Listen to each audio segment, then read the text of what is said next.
And just to recap what happened in last week's episode, Jacob has the birthright and the blessings. He's taken them from Esau. God had said that he would have it, but his mother kind of helps trick her husband Isaac into giving it to Jacob. And here we're going to see the aftermath of that, what comes from that. So it's in Genesis 27:41.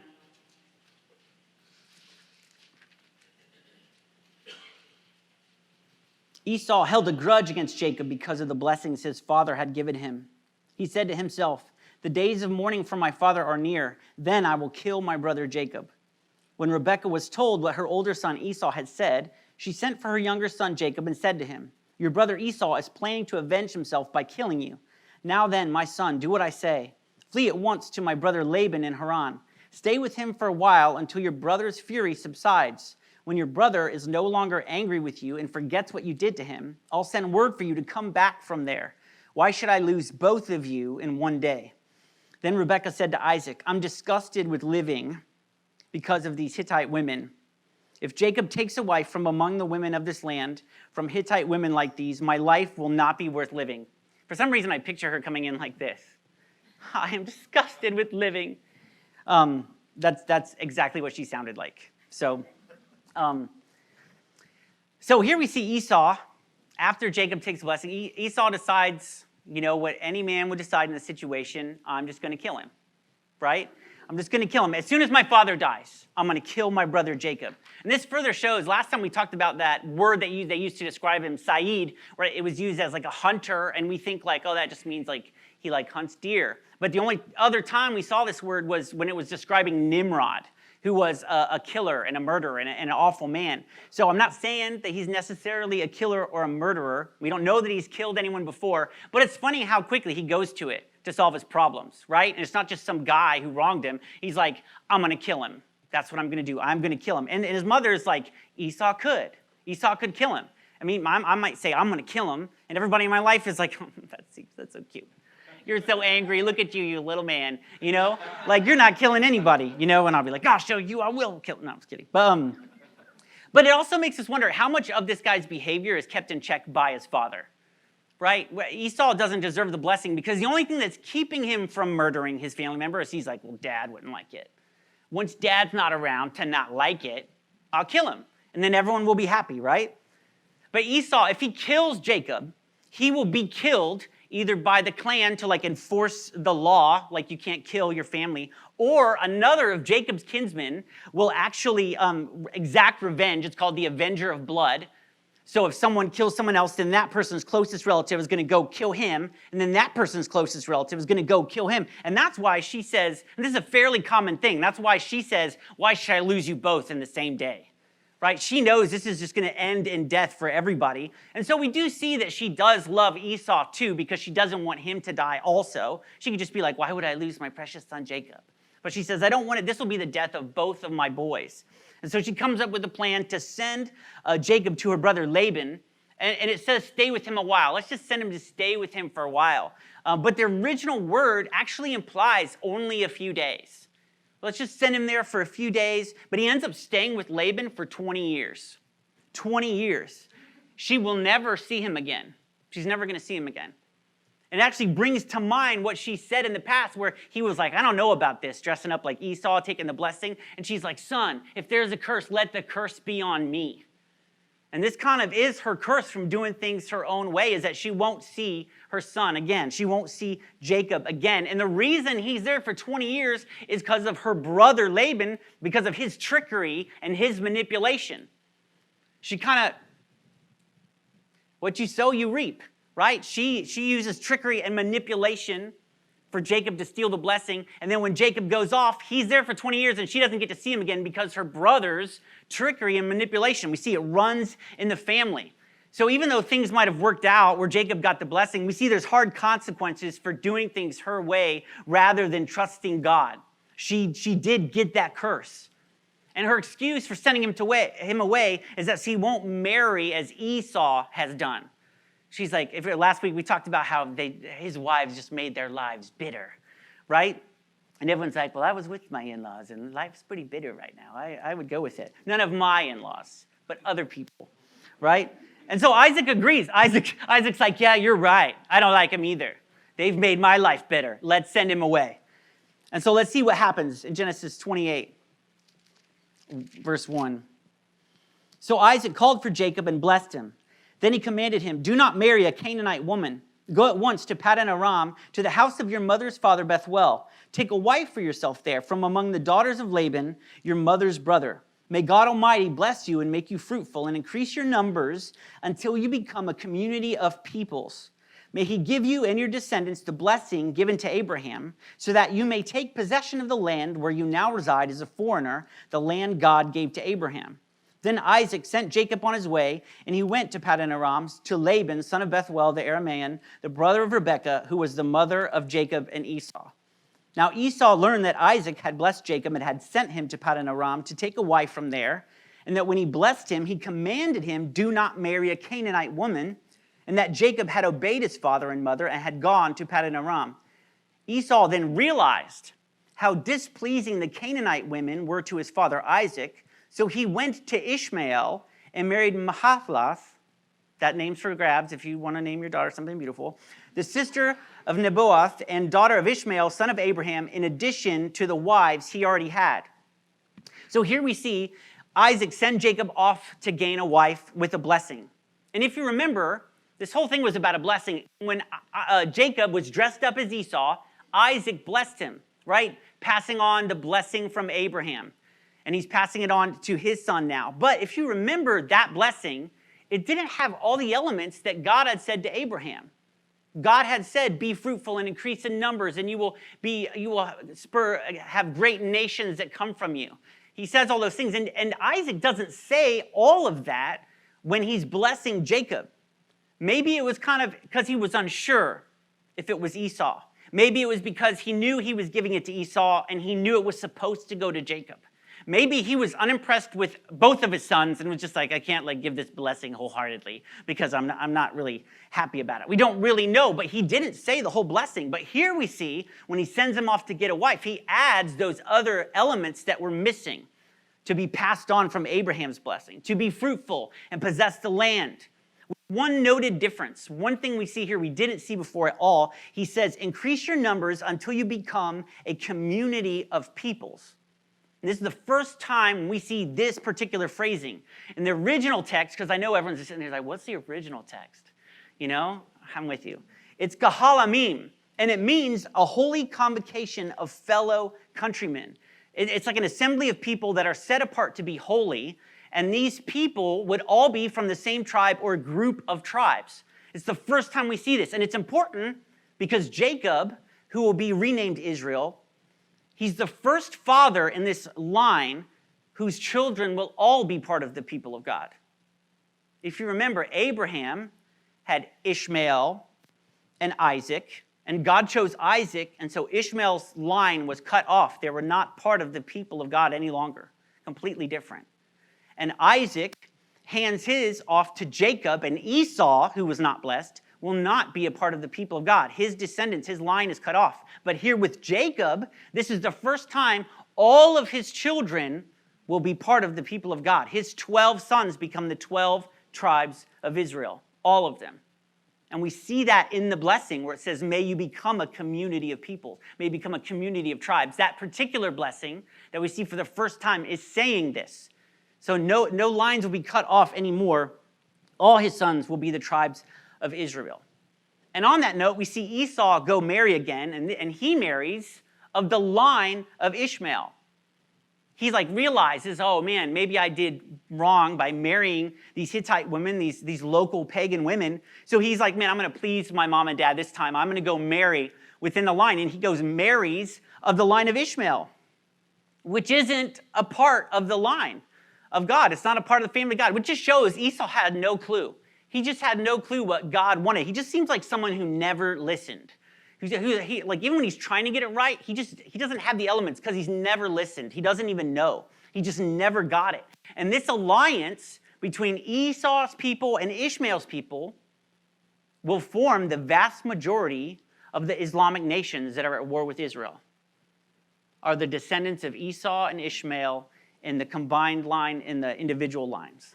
But we're not here to follow Esau. We're following Jacob.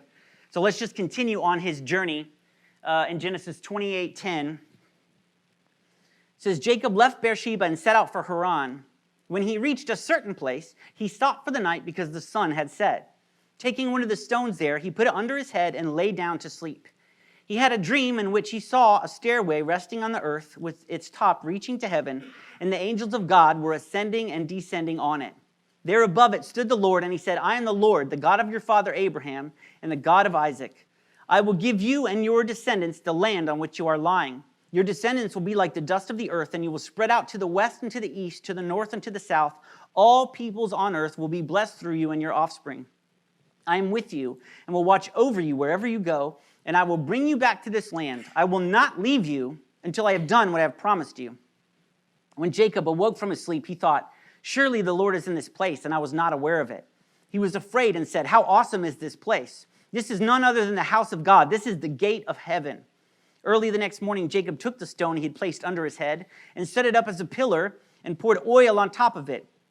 He called that place Bethel, though the city used to be called Luz.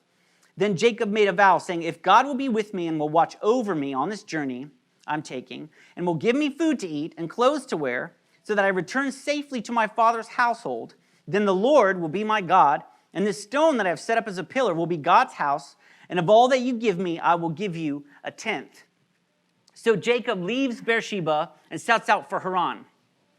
He leaves Beersheba to save his life. He's running for his life, basically. I'm sure if anyone asked him, hey, what are you doing? Why are you traveling? All by yourself. Where are you going? He wouldn't be like, well, I've got a story to tell.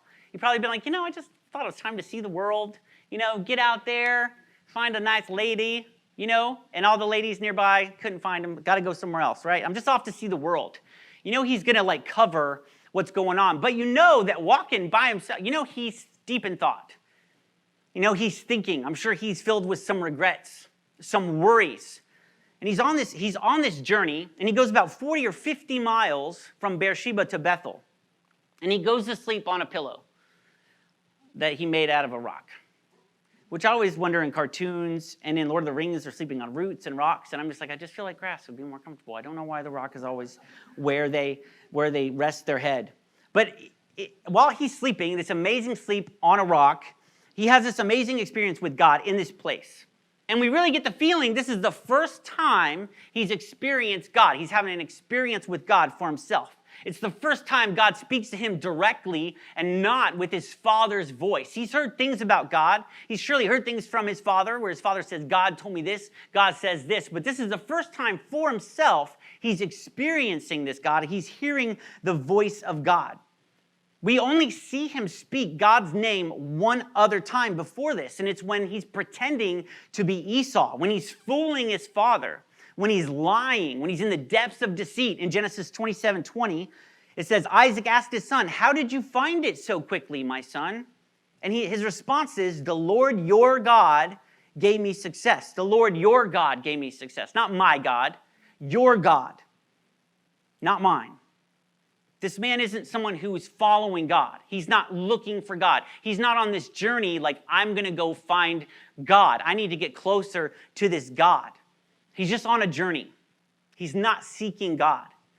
And he reaches this certain place. And the NIV word reached a certain place, it's translated more closely like happens upon or strikes upon. It really means like it's really random that he found this place and stopped here. It's a random place to stop.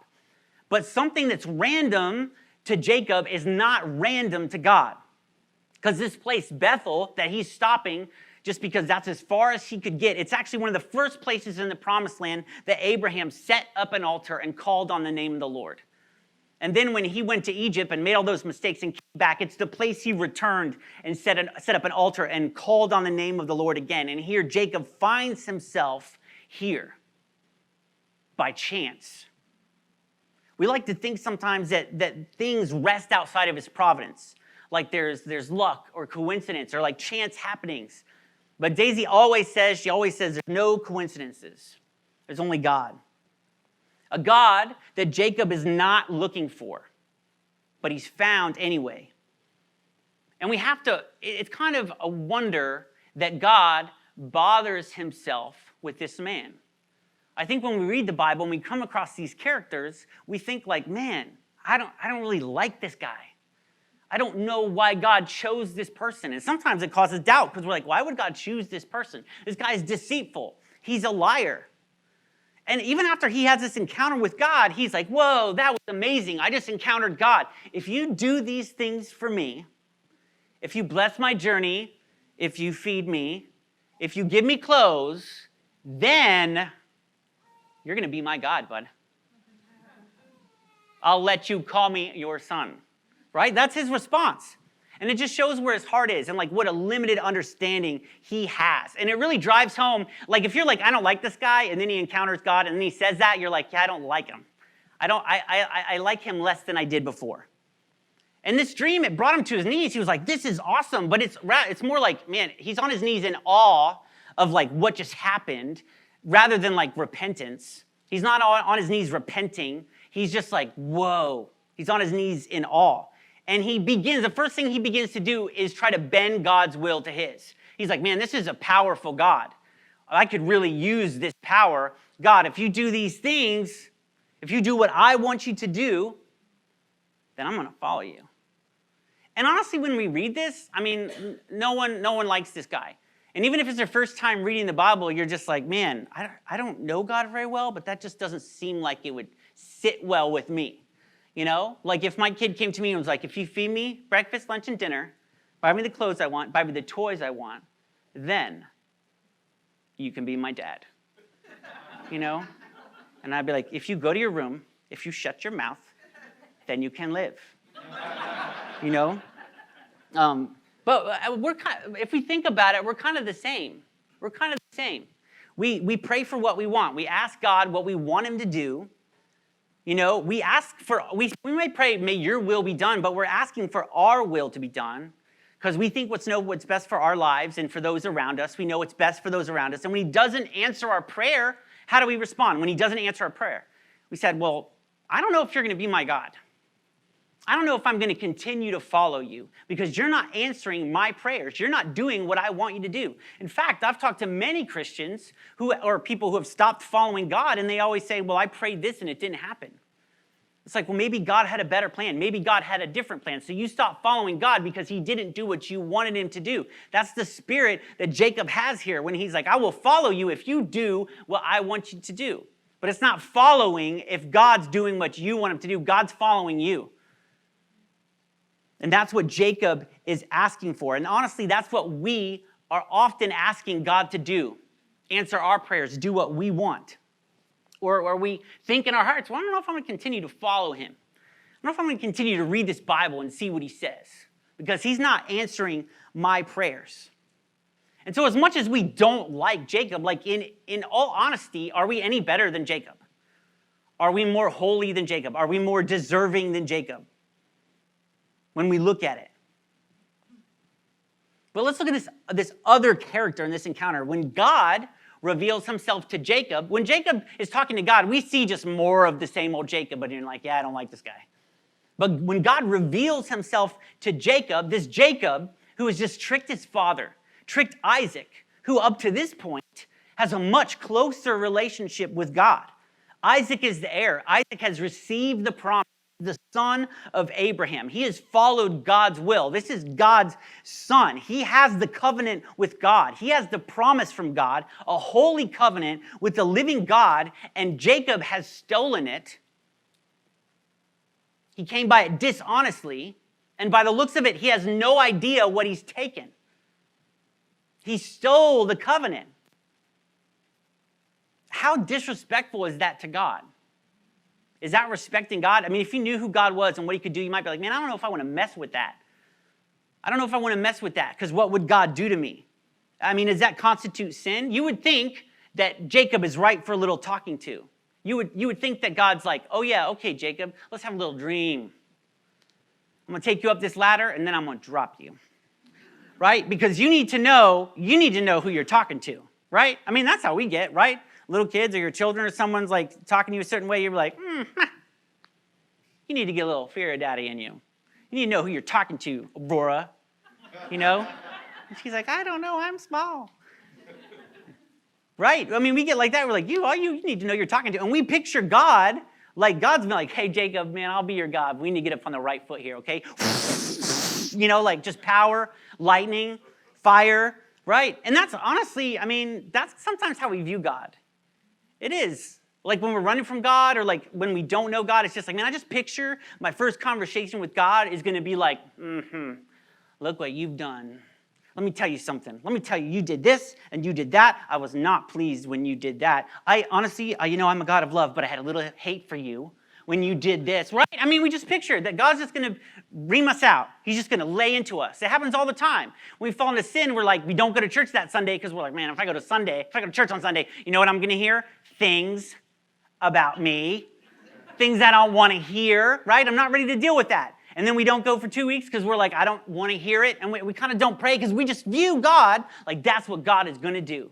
And people in the world that don't know God at all because they've encountered Christians on Facebook, they expect that that's what God's going to do. God's like, have you seen this article? Yeah. Have you seen this article? Did you see this article? Did you share this article? I sent that article and I said, if you love God, share it. And you didn't share it. So you obviously don't love me. And that happened 4 times. Right? Like, it's just, but God doesn't lead that way. He's not like that at all. God does show Jacob whom he serves, but he doesn't even bring up what he's done. He doesn't bring it up. He doesn't bring up his past sin. He makes no mention of his faults or his failures. He leads with grace. A promise so big and so great, Jacob doesn't even understand it. He doesn't deserve it, and he doesn't understand it. And God leads with a promise to Jacob. He leads by showing Jacob his goodness. He's revealing himself to Jacob by simply showing him his goodness, and that's all. He leads by showing his faithfulness. He says, I will be with you. He says, I will be with you, and I will never leave you until all these things I spoke to you would be accomplished. That's what God says to Jacob. First thing he says. And Jacob, he's a little rough around the edges, and we all are when we encounter God for the first time, but this encounter is not about Jacob. It's not about Jacob. It's not about how deserving he is, or how holy he is, or why he was chosen to be the leader of Israel, because look at this guy, right? Natural-born leader. It's not about Jacob. It's about God. In his vision, he sees a ladder connecting heaven and earth with angels ascending and descending. And this ladder, this vision, represents a connection between heaven and earth. He calls it the gate of heaven because to him it represents the doors to heaven, access to heaven. Man, this is where heaven touches earth, right here in this place. And I've just found it. And it does. It represents access to heaven, but it's just a taste. It's just a taste of access to heaven. In this vision, God says in verse 14, all people will be blessed by you and your offspring. All people will be blessed by you and your offspring. A promise that he has continually repeated to this family line. And this promise is fulfilled in the New Testament. If you'll turn with me, we're going to look at Matthew 3:16.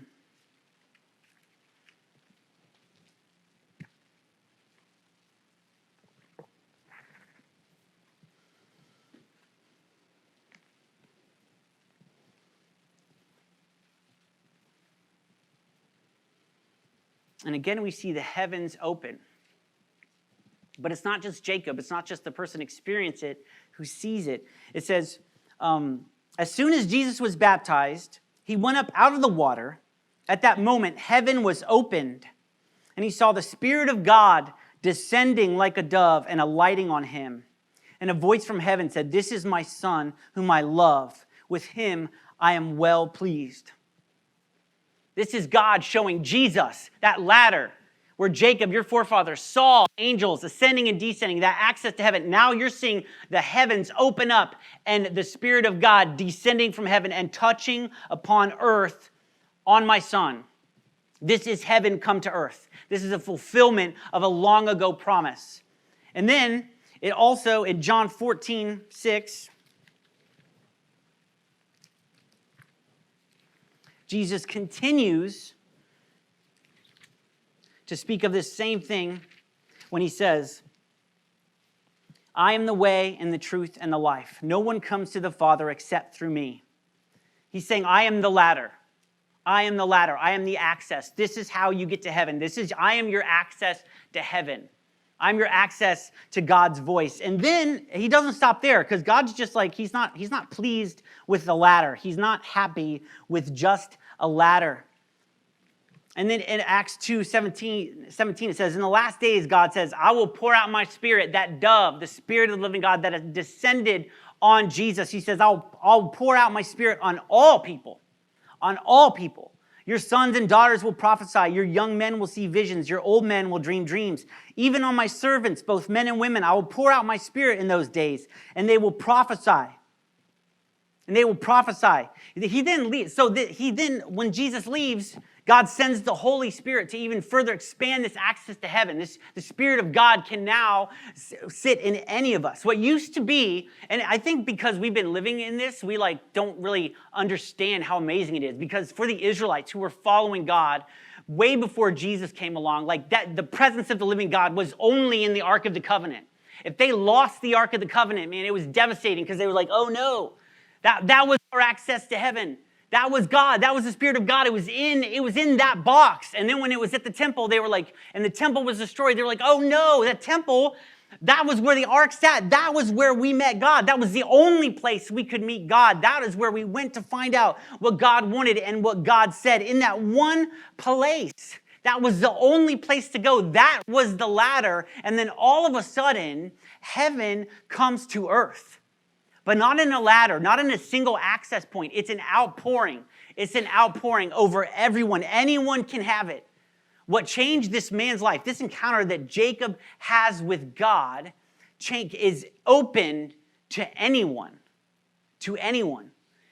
And it changed who Jacob was. I mean, we don't like him, but we'll grow to like him, because this experience with God, hearing from God, this access to heaven is going to change who he is. It's going to change his character. It's going to change his countenance.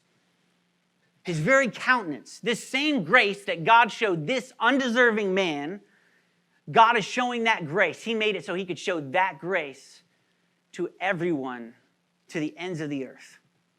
This ladder that we read, this thing that sounds like an amazing experience, it's just a small little piece, a small showing of Jesus. It's just a piece of the wonders to come with the Holy Spirit. This vision is nothing compared to what's to come. This vision is nothing compared to what we have available to us. And it was just a piece. This God's goodness that he shows Jacob is just a piece of his goodness. And I often wonder, why did God come looking for Jacob when he was so undeserving? When he was just like a trashy person, why did God look for him? And then when I think about who I was, I have to say, why did God come looking for me? Because I didn't go looking for him. I was not looking for him. And I'd seen him before. And I had reached that point where I said, you did not do what I would have liked you to do. My life is in this place because you didn't answer my prayers. And you will not be my God. I never stopped believing in God. Never. I was just mad at him. And he would not be my God. Because he did not do what I would have liked him to do with my life. My life was not like people around me. And it was God's fault.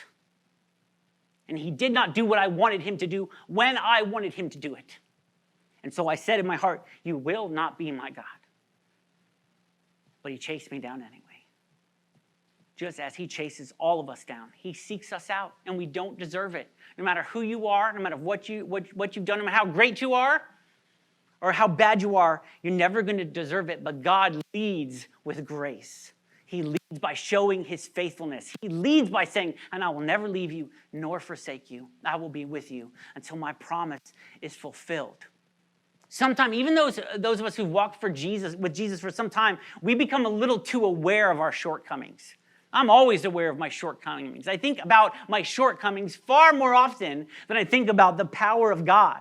And I have to be reminded, no, it doesn't matter my shortcomings because God is in control and God is moving. It's up to God. And constantly we feel like, even if we're like, at first we're like, man, this disqualifies me from being a Christian, from knowing God. And then we become a Christian, I'm like, well, this disqualifies me from being used. And then we're like, okay, well, that disqualifies me from being used greatly. And we're constantly coming up with reasons and things that disqualify us from being who God wants us to be. Things that we think disqualify us from knowing God as well as people in the Bible. We're constantly coming up with our own shortcomings and our own reasons, but God is not the one pointing the finger telling us that. That does not come from God, because that is not what we see God do when he encounters a lying little worm. He doesn't say, look what you've done. You don't deserve this. You don't deserve the blessing I gave. You are not your grandfather. You are not your dad. You are nothing compared to them. I wish you turned out better. I really could have used someone who's a little bit more like your grandfather or a little bit more like your dad. He doesn't say that at all. He, in fact, says, I'm going to bless all people through you, and all your sons are going to be part of my people. And the things I'm going to do with you, I will never leave you. I will never forsake you until this promise is fulfilled. I will do what I said I will do. That is God. Thank you. Like when Jacob leaves his family, he leaves with burdens. He leaves with a heavy heart. He leaves carrying guilt.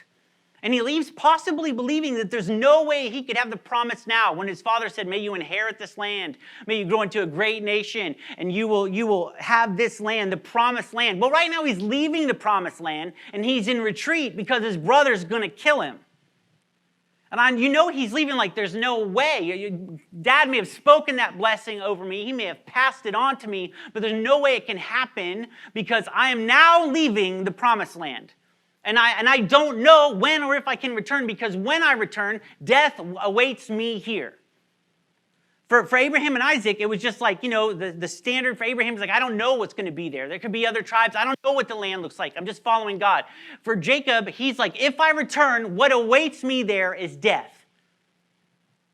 And I cannot see the promise that was given to my father extending to me. I am leaving the promise behind. But God said, I will never leave you nor forsake you. I go with you, and I will bring you back. And I will establish you in the land. And the promise will come to pass, not because of who you are or what you've done. It's not because of your character. It's not because of your life skills. It's because of who I am and my faithfulness to you. And after this moment, we're going to see some things change in Jacob. He becomes a little bit more calm. He begins carrying this peace that passes all understanding. He's carrying the blessing, and we begin to see it. We begin to see him walking in the blessing. And you know what's happened? Nothing. Nothing has happened. He hasn't accumulated an army. He hasn't accumulated any wealth. The difference in him comes with his encounter with God. And that's it. And the lesson for us today is that God's love is not based on our actions. God's love is not based on who we are, on what we've done, on our failures, and our faults, and our guilt, and our shortcomings. It's based on God's goodness, and it's based on the blood of the Lamb. Because God sent his Son so that all peoples could be blessed, and all people could have this experience. He opened it up. And that is what we've been celebrating this season. That little baby in a manger represents access that we would have to God that they did not have before, that wasn't poured out on all people.